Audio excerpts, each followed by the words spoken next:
So in today's video, I'm going to be comparing the HP Spectre x360 14 with the MacBook Air with an M1 chip. So just to get started, I'll wake the devices up from sleep. As you can see, the HP doesn't wake up instantly. On the other hand, the MacBook Air is able to wake up instantly. So just to get started on the displays, the HP is 1080p, the MacBook Air is slightly higher resolution at around Quad HD.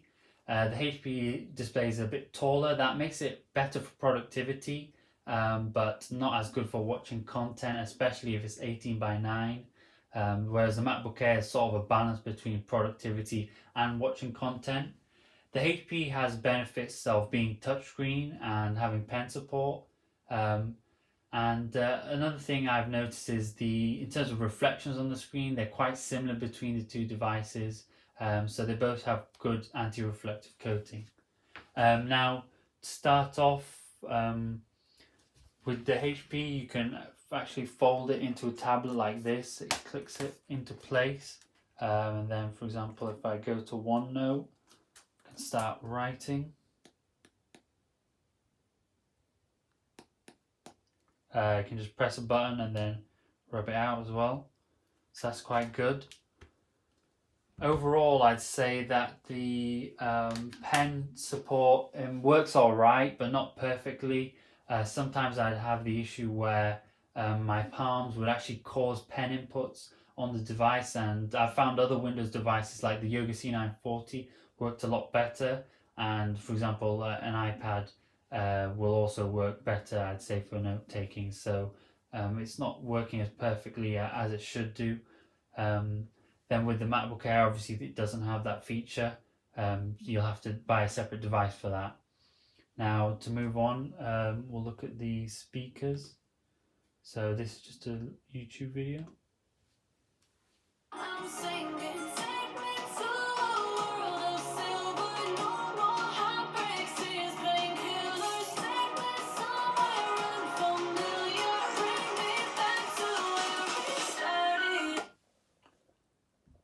And on the Mac.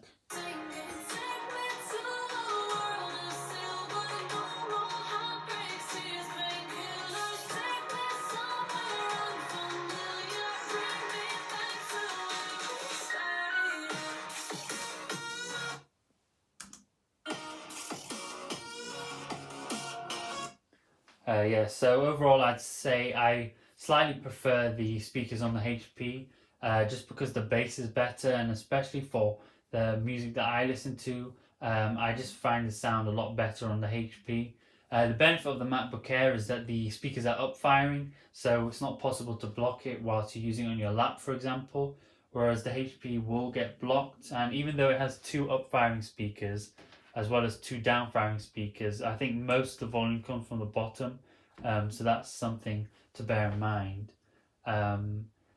Then in terms of the keyboard, I found that the keyboard on the HP device was a lot better in my opinion. It has deeper travel and a better feedback, so I just found myself more comfortable with using that device. The downside of it is that the keys are shifted to the left, and so it takes a bit of getting used to, whereas the MacBook Air doesn't have that issue. In terms of the trackpad, I found that the HP trackpad I also prefer. I think this is because I'm just used to a trackpad that you click on and you have a physical click, whereas the MacBook Air doesn't have that. That was a little annoying. I think they're both large trackpads, and I didn't personally find any benefit from the large trackpad on the MacBook Air. Now, in terms of performance, I'd say the performance between the two devices is quite similar in normal use, and if I do a single core test, it's not that big of a difference between the two devices. The MacBook Air does win, but not by much. But in terms of multi-core performance, the MacBook Air is a lot better, and combined with the fact that often apps are better optimized for the MacBook, I'd say that, you know, if you want to do something like video editing, the MacBook Air will be the better device. Now, in terms of the HP, a problem I've had is the fan noise on it actually gets quite loud, and then it quietens down over time. So when you're using it long term, the fan noise isn't annoying at all. but the problem is the fans will ramp up and then ramp down again. So I did find that quite annoying, and this is something that HP really should fix in their software. On the MacBook Air, you obviously don't have a fan, so that's not even an issue. Another issue I had with the HP device is that it actually gets quite warm in this area.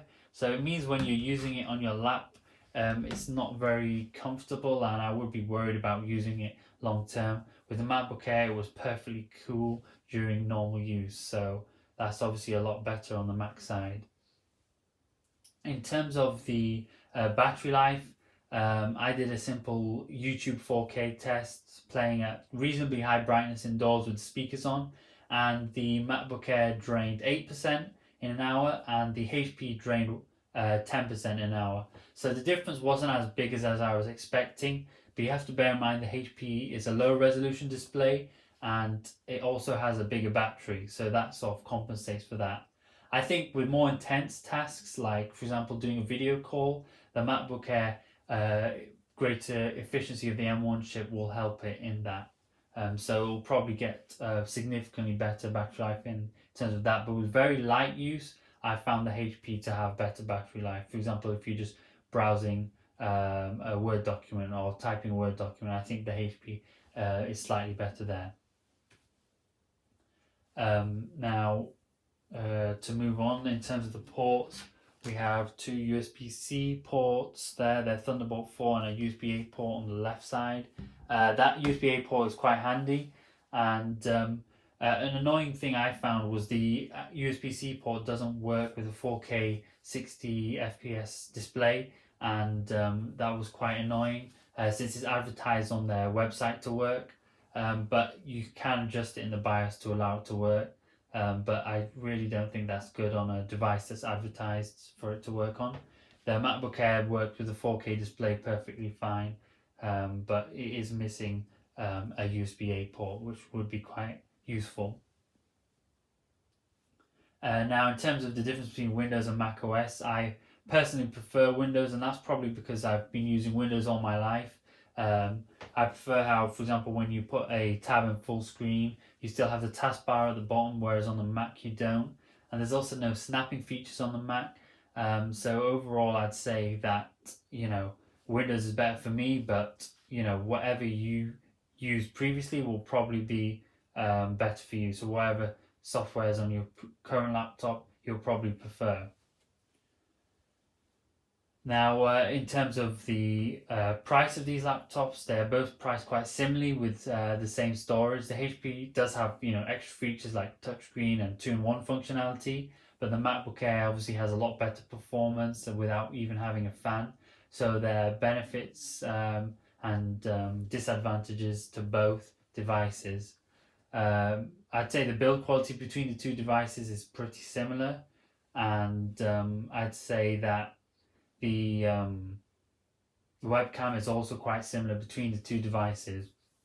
So it's really whatever benefits and disadvantages suit your own use case, and that's what I'd recommend. So thank you for listening, and please subscribe and like for more videos.